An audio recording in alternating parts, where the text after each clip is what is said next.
Alors, dans cette deuxième vidéo, on va continuer notre introduction à la loi normale. Alors, on va considérer toujours une variable aléatoire x qui suit une loi binomiale de paramètres n et p.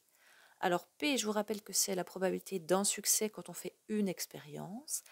Et donc, cette expérience aléatoire, succès-échec, on va la répéter n fois. Donc, x est une variable aléatoire qui suit la loi binomiale de paramètres n et p, avec n un entier naturel, c'est notre nombre de répétitions, et p, c'est la probabilité d'un succès dans une expérience, donc p est un réel de 0,1. Donc la valeur de p, je vais la fixer, peu importe, mais on va dire qu'elle est fixe. Ce qui va nous intéresser ici, c'est d'observer ce qui se passe quand le nombre de répétitions n augmente. Donc vous voyez que si p est fixé, on va dire qu'il est fixé, mais c'est vrai, c'est valable pour n'importe quel réel, tout ce qu'on va faire. Donc je fixe ma valeur de p, et par contre, n est un entier naturel qui va augmenter. Donc finalement, x, il va changer. Cette variable aléatoire, on n'en a pas qu'une seule. À chaque fois qu'on va changer la valeur de n, on va changer de variable aléatoire. Donc je vais lui mettre un petit indice n pour signifier que ma variable aléatoire, elle dépend de n. Ok. Alors, on va regarder un petit peu comment est la distribution des probabilités pour cette variable aléatoire x indice n qui suit cette loi binomiale de paramètres n et p. Alors, par exemple, à mon écran, là, j'ai représenté la distribution de probabilité qui correspond à la loi binomiale de paramètres 30 et 0,2. Alors, vous voyez qu'en fait, quand on veut faire un histogramme, on va avoir des rectangles qui vont avoir une aire. Et en fait, l'idée, c'est de s'arranger entre la largeur et la hauteur pour que l'aire d'un rectangle, ce soit la probabilité que x soit égale à la valeur correspondante. Alors, je vous passe les détails parce que finalement, ce n'est pas si important que ça. Ça va vous embrouiller. Je préfère que vous gardiez en tête que la probabilité que xn soit égale à un entier k correspond à l'aire du rectangle qui est en face. Donc, ça veut dire quoi? Ça veut dire que si ma loi, par exemple, comme ici, elle a comme paramètre 30 pour n et 0,2 pour p, en face de 10, je vais avoir un rectangle. Et en fait, l'aire de ce rectangle va correspondre à la probabilité que ma variable aléatoire x soit égale à 10, xn, puisqu'elle s'appelle xn. Donc, ça sera l'aire. Ok, peu importe, mais retenez cette idée-là. Donc, nous avons notre répartition de probabilité qui ressemble à ça. Alors, on va, c'est ça qui va nous intéresser, observer ce qui se passe quand on va faire augmenter, alors je suis désolée, ça brille un peu, quand on va augmenter la valeur de n. Alors, ok. Donc là, j'ai n égale 30, je ne vais pas modifier la valeur de p, c'est 0,2, je la laisse, ça j'y touche pas. Alors, regardez ce qui se passe quand j'augmente la valeur de n. Vous voyez que mon histogramme, il va être un petit peu modifié. Donc, il y a deux choses qui se passent. Il se décale vers la droite, donc je continue à augmenter la valeur de n, vous voyez. Ici, on la voit. Donc, j'augmente la valeur de n. Alors, mon échelle ne bouge pas, mais vous voyez que mon histogramme s'aplatit. Donc, en fait, ce qui se passe, c'est que l'aire totale, elle fait 1, puisque j'ai toutes les issues possibles, toutes les possibilités. Donc, probabilité que x prenne une des valeurs entre 0 et n, ça fait 1 tout le temps. Donc mon total des aires doit faire 1. Et puis comme j'ai plus de valeurs, forcément mon histogramme va s'étaler. Et puis vous voyez qu'il a tendance à filer vers la droite, donc il s'écrase et il se déplace. Donc si je garde la même échelle, vous allez voir, on va finir par ne plus savoir trop où il est, etc. Alors un des inconvénients majeurs, c'est que par exemple si je prends n égale 2000, déjà je ne sais pas où il est. Mon histogramme, va falloir que je le cherche sur mon axe des abscisses. Du coup je vais changer d'échelle pour essayer de trouver où il est. Alors, zut. Donc je vais essayer de rétrécir tout ça. Donc je le cherche, je réduis, donc là je change d'échelle. Ah, le voilà, vous voyez.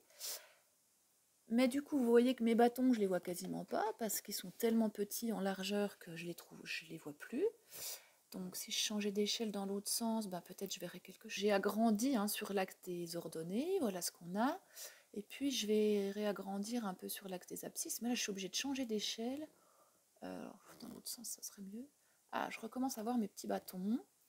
Par contre si vous regardez, ben, mes valeurs en fait en ordonnée elles sont très très faibles. Donc même quand j'ai des bâtons qui sont hauts, au final pour chaque bâton je vais avoir une hauteur qui est toute petite, elle est proche, regardez, le maximum il est à 0,02. Donc on a plusieurs inconvénients quand on augmente la valeur de n. On va les lister. Donc quand n augmente, premier inconvénient, l'histogramme se décale vers la droite et on ne sait pas vraiment où il est.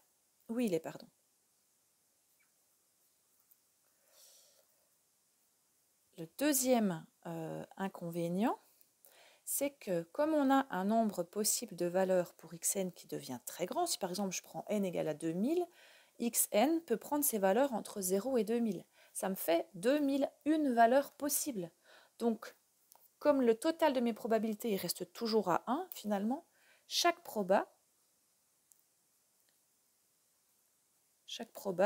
probabilité que x soit égal à une valeur k, alors elle s'appelle xn, hein, ma variable, mais eh ben, elle va être proche de 0. Donc, chacune des probas est très proche de 0. Du coup, quand on va faire des calculs, on va avoir beaucoup de valeurs approchées et du coup, beaucoup d'erreurs. Ça, c'est pas très intéressant. Donc, chaque proba est très petite. L'histogramme est décalé vers la droite. Sa forme, vous avez vu, quand je change la valeur de n, du coup, sa forme, elle bouge. Alors, je vous le remontre. J'ai rechangé l'échelle hein, pour qu'on voit bien ce qui se passe. Donc là, j'ai n égale 10, je vais l'augmenter. Hop, hop, hop. Vous voyez que la forme, alors je suis avec ma souris, je le ramène, entre comment il est ici, quand n vaut 10, et puis comment il est ensuite. Donc, je le bouge avec les flèches. Alors je déplace, j'augmente la valeur de n, et on a l'histogramme à chaque fois qui apparaît. Vous voyez que il est en train de se déplacer, et en même temps il rapetit en hauteur. Hein. Logique. Donc sa forme change.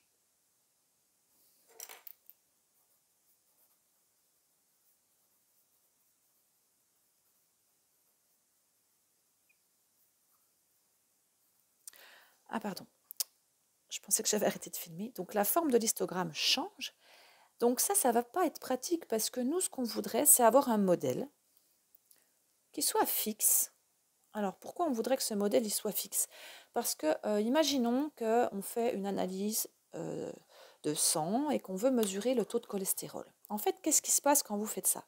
Vous avez votre taux à vous et vous allez comparer votre taux à vous à un étalon, à un modèle. Et ce modèle, il est basé sur un ensemble, on va dire, on imagine, de prélèvements sur des personnes saines, qui va vous donner un histogramme de cette forme-là.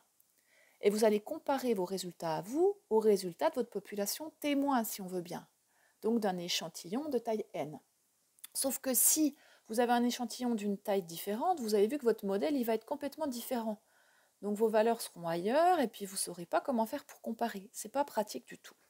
Donc nous, ce qu'on aimerait bien, c'est avoir un modèle qui soit fixe pour pouvoir comparer aisément le résultat d'une personne par rapport à ce modèle. Puis on aimerait savoir où il est ce modèle et qu'il ne change pas trop de forme, que la forme soit fixe. Alors on va trouver une solution pour ne plus avoir ce type de problématique, c'est-à-dire que l'histogramme bouge, qui rétrécisse en hauteur, etc. On aimerait avoir une forme qui ne bouge plus. Eh bien, ce qu'on va faire, c'est qu'on va modifier notre variable aléatoire x pour la centrer et la réduire. On va centrer et réduire notre variable xn. Alors, je vous montre ça dans la vidéo numéro 3, la suivante.